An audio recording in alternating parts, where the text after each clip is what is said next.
Hey everybody, Dan here with Pain Free You. Another gorgeous day. Got blue skies above. So today's topic is going to be indifference, the opposite of fear. So it's feeling a little bit windy out here. Let's see if I can get behind the shed. Maybe that'll knock some of the wind out. So while I get there, let's take a couple of nice deep breaths. Breathe in the peace. Exhale the noise. Let's see if this is any better here. All right, so you guys get to look back at the woods. Almost fell. So, take a couple more deep breaths.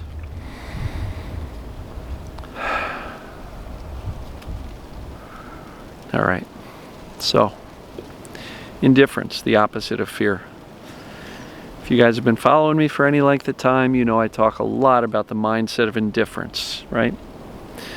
That's the whatever. So I hurt today, no big deal. Been there, done that, got the t-shirt. You know, and indifference. People are like, but Dan, what does that look like? And then they say, you're nuts. How am I supposed to be indifferent? It hurts too bad. So, as I've said plenty of times, I think pain becomes chronic or persistent when you add fear with attention, meaning you're focused on the symptoms. And so, fear is one of the fuel sources to keep the pain going. As long as you're really afraid of it, unfortunately, it's kind of counterintuitive. Fear of the pain doesn't get rid of it. It actually keeps it persistent. So when I say try to be as indifferent as possible, authentically indifferent, the reason for that is because it's really, really effective to teach the brain, I'm actually okay. I'm not afraid of this, so you don't need to keep the pain going. Well, why does that matter? Pain is the brain's warning signal. It's a danger signal. It's an alarm system that goes, hey, you're doing something that's dangerous. Stop it. So, if we're not afraid of our body or our movement or our emotions or our thinking, and we're indifferent, like, so what? So I hurt today, not a big deal. The brain quickly gets the message, oh, you're not in danger, and when there's no danger, it can turn off that alarm signal or system. And so, it's important. This stuff is really important. So when I say indifference, it's the opposite of fear. It's also the opposite of freak out, right? And like I always say, nobody ever got better by freaking out. Nobody ever got better by fearing their pain enough that it went away. But you can indifferent your pain away. You know, a long time ago when I first really stumbled onto the concept of indifference, I did a video called OMG. OMG, oh my God, versus whatever. And it's surprisingly powerful. You say, I can't be indifferent, I care too much. Try it. See what happens when you would normally cancel all your plans because your pain is kicking your butt. See what happens if you just go, whatever, I'm going to go have fun anyway. Just spoke to somebody today who, through their own experience, found that their migraine headaches, which they've had for 20 years, when they cancel their appointments and stay home, their headache's pretty high. But other times when they can't do it, or they pretty much decide, all right, I'm gonna work anyway, and not cancel their appointments, they find the day turns out not so bad.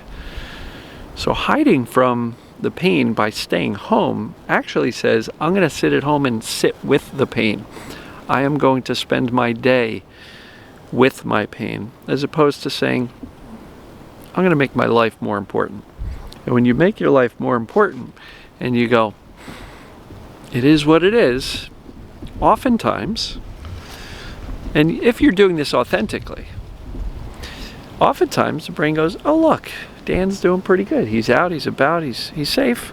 Yeah, it's just a little, it's sore, or it hurts, whatever.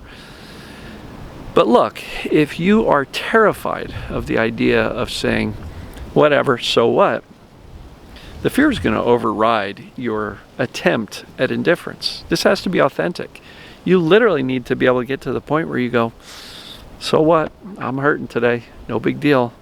I think that was one of the final lessons I needed to learn towards the very end of my 13-year journey, when I finally was so sick and tired of being sick and tired, and I finally decided I'm going to stop making the pain first priority. And I said, no matter what, I'm going to do what I want to do. And that didn't mean I tortured myself and pushed through the pain and was really, a martyr, really hurting myself intentionally. It just meant I was going to say, all right, with kindness and love, I'm going to try to go, do what I would prefer to do. And so that was a turning point for me. Indifference really does matter. It's a very, very, very powerful concept. But make sure it's as close to authentic as possible. And if you can't be indifferent, I always say, reassure yourself, hey, Dan, we know what's going on. It's just TMS. You're going to be okay. These things are really important.